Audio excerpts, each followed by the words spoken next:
Welcome to the Emerging Minds podcast. Hi, I'm Nadia Rossi from the Emerging Minds Families podcast channel. For something different this week, we wanted to showcase another one of our Families podcast episodes. For those of you who don't know, each fortnight we talk with people from all over Australia as they generously share with us their experiences and knowledge and the strengths and skills they've developed while navigating the ups and downs of parenting, raising a family, and the trickier times that life can bring. We also hear from professionals who offer practical strategies to help families support the mental health and well-being of the children and young people in their lives. Our conversations highlight what families and professionals have learnt throughout their journey, and our hope is that their stories can help you support the families you work with in your everyday practice. At Emerging Minds Families, you can find trusted information and resources, including videos, printable fact sheets, animations, and more on the Emerging Minds website under the Families tab. Today, we wanted to share an episode recorded with our very own Dan Moss, who talks about the difficult topic of childhood trauma and in particular the concept of relational trauma. Dan has a long history of working in supported services with children who have experienced trauma, and he helped us unpack for families what is relational trauma and how it can affect the mental health and well-being of children in our lives. We hope you enjoyed this episode, and if you'd like to hear more, you can find us by searching Emerging Minds Families on your favourite podcast streaming service, or by following us on Facebook at Emerging Minds Families, or Instagram by searching Emerging Minds AU. Welcome to the Emerging Minds Families podcast. Hi, I'm Alicia Ranford and you are listening to an Emerging Minds Families podcast. Today we are talking about the difficult topic of childhood trauma and in particular the concept of relational trauma. Within this conversation today we will be touching on themes around abuse and neglect. And so please, if you feel this may cause you distress, perhaps give this episode a miss and join us next fortnight. Or you can find some resources for support in our show notes. Our guest today is Dan Moss. He has a long history of working in support services with children who have experienced trauma and is going to help us unpack and understand what is relational trauma and how it can affect the mental health and well-being of children in our lives. Hi Dan, thanks for joining us today. Thanks Alicia, thanks for having me. Oh, it's great to have you here, and I wondered if perhaps you could start by explaining to our listeners what is interpersonal trauma. Yeah, so when we talk about interpersonal or perhaps relational trauma, we're thinking about the distressing or overwhelming childhood experiences that are caused by a breakdown in trust between adults or important adults in that child's life. These experiences invariably involve an abuse of power, so we'd be thinking about instances such as physical, sexual or emotional abuse or neglect. We know that children need safe and supportive relationships to make sense of the world and to be confident in their place in the world. So when the people that should be providing the safe and trustworthy relationships that children need, when this is ruptured, this has significant repercussions for children. So what do you mean by the word ruptured? Interpersonal or relational trauma so often involves a rupturing of the trust that children need to develop confidence in their place in the world. So if you think, for example, of small children, they're looking to the parents or adults in their lives to comfort them when they're distressed and to give them the sense of safety and certainty that they need. And so when those adults, those people that are causing those children to feel hurt or unsafe or scared or anxious, then this often has significant ramifications for these children in the fact that they're not sure who to turn to for the safety and support that they need. And this can also really play havoc with children's internal messaging around who they go to for support and really what they deserve. You know, we would say that all children deserve to have safe environments in which to learn and thrive. And when children have experiences where there's not safety or where adults sometimes deliberately ensure that the environment is not safe, well then this often imbues in children a great deal of confusion, both about the world around them and about who they are within that world. And so in your experience, what are the ways in which children usually respond to this kind of trauma instead of, say, the trauma of experiencing an accident or perhaps living through a bushfire? It's interesting because, you're right, Alicia, there are lots of different traumas, and community trauma is one of them. But in relational or interpersonal trauma, there's some specific effects on that for children, and often for children who are abused, certainly by someone that they know and trust. There's often a great sense of shame or self-blame for those children, particularly when they come to believe that what happened to them happened because they were a naughty kid, or they were complicit in what happened, or they wanted what happened to happen. And so there can be a whole lot of these effects which can actually continue in the lives of children throughout their lives. And what we know now in talking to adult survivors of abuse, that these effects, if they're not supported to be able to tell their stories, can actually have long-term negative consequences for decades in the lives of children, young people, and then adults. And you mentioned in there secrecy and self-blame. Why is it important to address these aspects, in particular with children? Yeah, so secrecy is really a strong nurturer of abuse. I know that's a funny kind of contradiction in terms, but so many instances or episodes of abuse throughout our history in countries like Australia have never been disclosed or come to the fore. And that's because we're not very good as a society in talking about topics like abuse. It's nobody's favourite topic. We really would not like to think that things like this can happen to our children.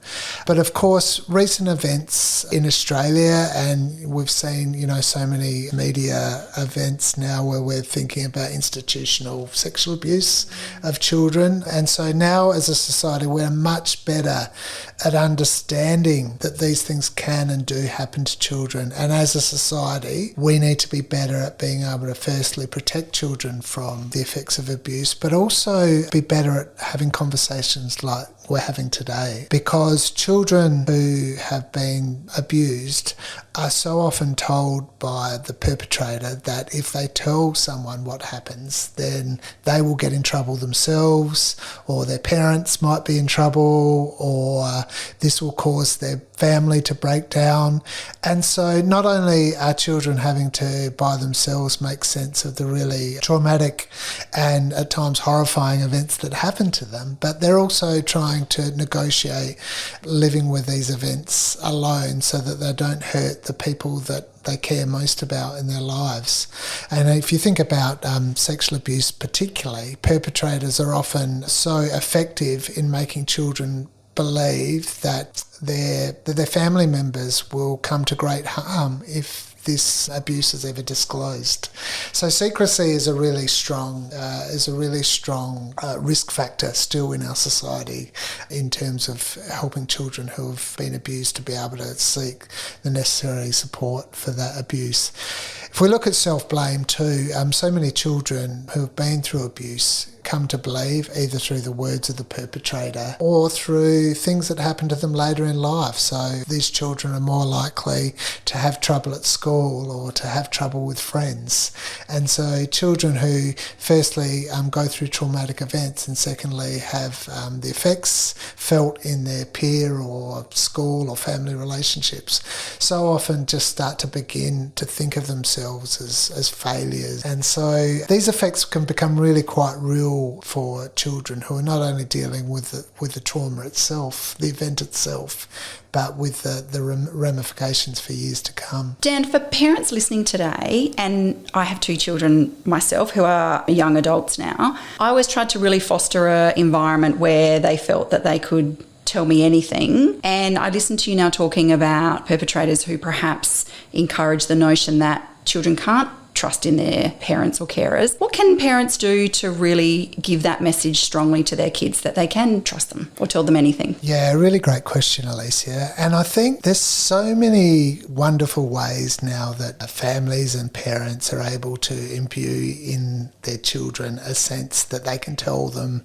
anything or discuss anything. I think if you go back a generation or 2 generations, children, you remember that old saying that children should be seen and not heard. there was a great sense that children shouldn't be involved in adult conversations, that children were not ready for those conversations. And so there was often a lot of hushed corridor conversations with adults where children were not allowed to be involved in that. I think as a society now, and I hear of your kind of experience, that parents are much better at including children in the conversations that they need to have. In terms of practice, we now start to talk about a practice shift where we see children as contributors to decisions that affect their lives rather than just recipients. And this is a really important shift because we now think much more about the importance of children's voice and that they should be involved in all kind of decisions that will or could affect their lives, and to be involved in mature conversations supported by an adult so that these conversations confusing or anxiety provoking for them is a really very important thing for all children. I think as a society we're definitely getting better at that, but there's still work to do. How do you help a child cope with the effects of this kind of trauma? Yeah, another really great question. And, lots of parents are going through this at the moment. They might have been involved, often the stepfather who's used violence or coercive control. A non-offending parent might be working to support their child who's been through sexual or emotional abuse. And this is obviously a highly anxiety-provoking experience for non-offending parents. And, in social services and practices, we see this so often where a parent just wants the best for their child but doesn't quite know how to go about supporting them. Research shows the absolute most important thing for a child who's been through an episode of interpersonal trauma is that their experience is believed and validated. And so where a parent can just listen to their child and be empathetic to the consequences of the traumatic action and can start to position that child as being believed and in no way being complicit in what happened to them, well then that's the most powerful tool for recovery that a child can have. It doesn't mean that a parent needs to be an expert in trauma or to say exactly the right things on every occasion. It just needs that consistent, safe, nurturing environment for recovery to take place. Can this really personal kind of trauma affect the parent-child relationship? Absolutely. And there are, as I said before, there are often huge consequences for a child who's been through interpersonal trauma. There can be consequences for their behaviour, there can be consequences for their communication, there can be consequences in their mental health. So all of these things, different stages of a child's development, may actually provide a challenge for parents. And within this, parents can often think that the behaviour might just be a child acting up or a child being naughty, but often behaviour can be communication in terms that children need a bit more support around what's happened to them, or they're feeling particularly distressed, or they're having particularly strong reactions to what happened to them. So often this can just mean that they just need a little bit more time, a little bit more support again to get to where they're going to.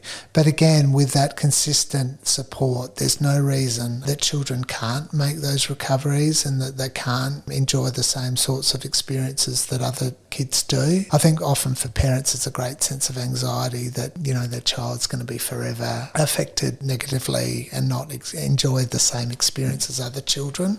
And that kind of anxiety can have them feeling kind of particularly heightened or particularly worried. And so I think it's really important just to remember that children, can recover from these events and certainly can and often do, most often do, go on to recover well and to live, really positive lives with positive experities. That's fantastic to hear you say that, Dan, because I think that would be, for anyone listening today whose children are perhaps going through this, that's a really hopeful message to hear, that kids really can go on to lead fantastic lives. One of the things that we hear from families is that they fear saying the wrong thing to their children when talking about abuse or perhaps potentially what might have happened to a child.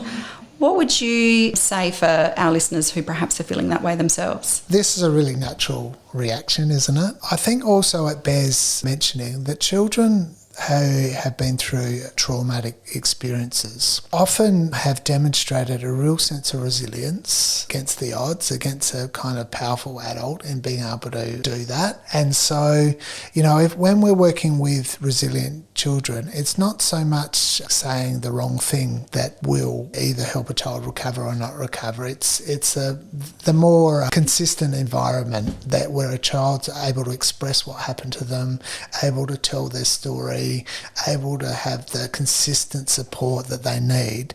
That's really what is most important. And again, this is borne out by research from adult survivors of trauma, who consistently say for them these were the most important things, either that they had or in some cases that they didn't have. The other thing is, children are never passive participants of trauma.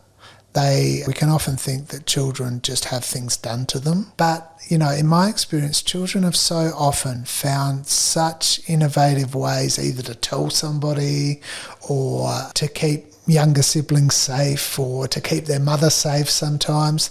These are all stories that as they become generated, stories that children can tell about themselves. And really what these are stories of resilience, they're stories of connection, of courage, often of love.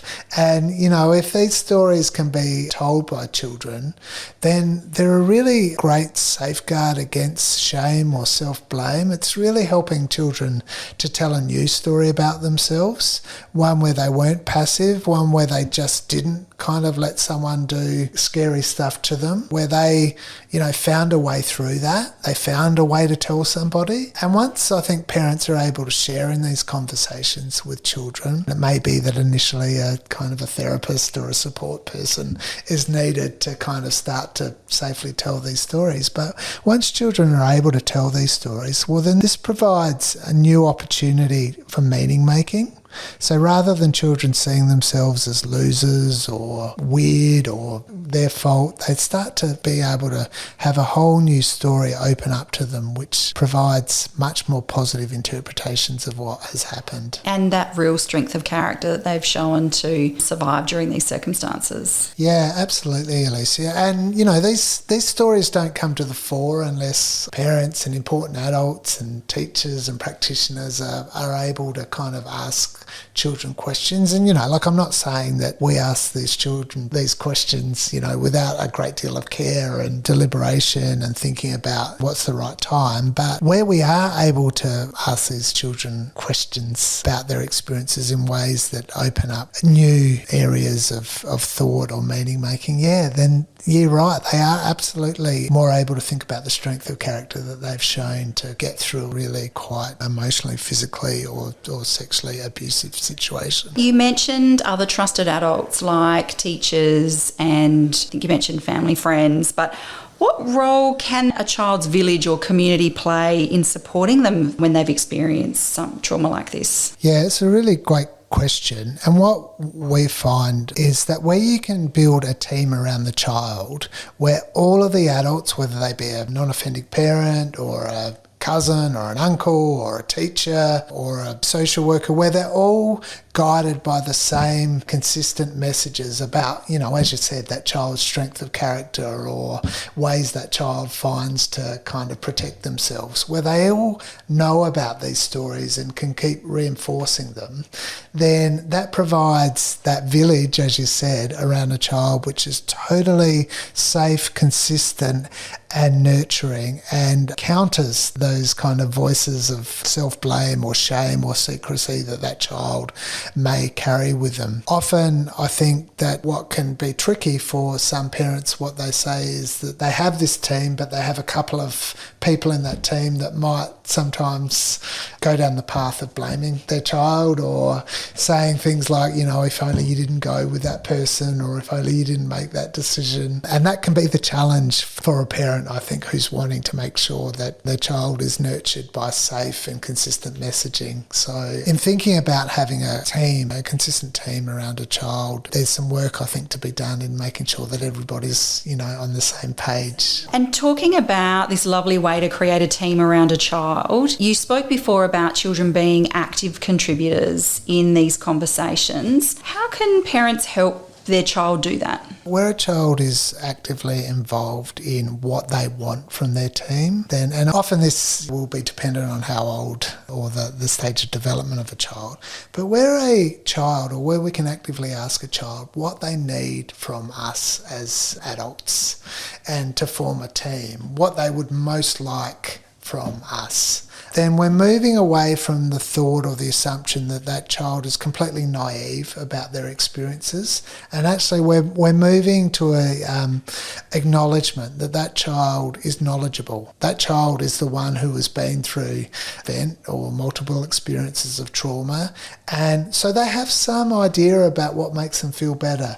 They have some ideas about their preferences, about how they'd like to be known, and this might take a bit of negotiation with them. They might not just be able to verbalise this right from the get-go. But where we have a team of adults who are really interested in what a child thinks, about almost making a child a co-researcher in all of those things that make them happier or feel safer or more confident. And often these processes can take a long time and require a bit of patience and repeat efforts. But where we're able to do this with children, well, then we're positioning them in a much different way to the way that the perpetrator of abuse positioned them. We're positioning them in the way where their voice is the most important voice, where the adult accountability is to the child rather than the other way around. And all of the ways that we can do that as adults or parents, we make the opportunities for children to recover much more present and much more prevalent. And so any work that we can do in positioning a child's knowledge at the centre of that is really important. And how powerful for that child to really feel seen and heard after perhaps experiencing a situation where they didn't. Absolutely. And certainly there'll be the parents probably listening to this who have been in this situation or are in that situation in supporting a child. And it's really amazing, I think, at the innovative ways that parents are now helping children who have been through traumatic events just to kind of start to position their own knowledge and start to help them to develop the sense of safety and consistency in their lives and agency in their lives that they need. And that certainly continues to be really inspiring, I think, how parents are able to help children to recover from events of interpersonal or relational trauma. And I guess probably important for parents to know that they don't have to walk this journey alone, that there are professionals that can help them and their child through this situation. Yeah, really good point, Alicia. And I think also, particularly if we look at something like sexual abuse or even physical violence for non-offending parents, and often mothers will come to services and say, they feel really guilty, they should have known, they put their child in harm's way or feel really angry. And often it's really important for, non-offending parents to have someone, it's a family member, great, or if it's a professional, also great, whether they can just thinking about their own emotions so that they can manage those emotions and get the right support for those emotions. Because without that, obviously they're not going to be as well placed as they possibly could to be able to support their child's recovery. And often there's all sorts of emotions that follow a really traumatic event, both for children and for adults. And just, as you say, making sure that children or parents are not alone in that recovery process is just so important. There are a whole lot of great services out there, and often people are really also lucky to have really supportive family members or friends. And I think you're absolutely right that this is so often a really important, protective factor in families' recoveries from interpersonal trauma. For anyone listening today that is going through this experience, we will have more resources listed in our show notes. Dan, thank you for chatting with us about this today. It's never a nice topic to talk about because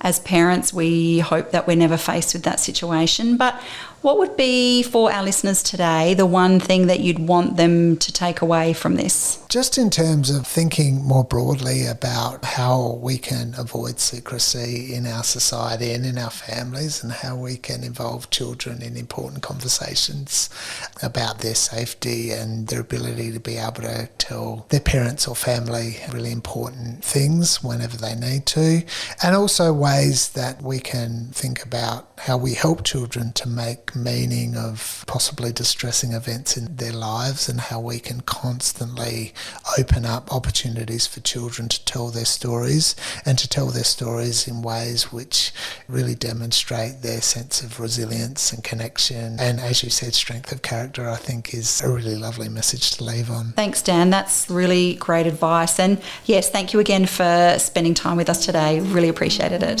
Thanks, Alicia. Visit our website at www.emergingminds.com.au/families for a wide range of free information and resources to help support child and family mental health. Emerging Minds leads the National Workforce Centre for Child Mental Health. The centre is funded by the Australian Government Department of Health under the National Support for Child and Youth Mental Health program.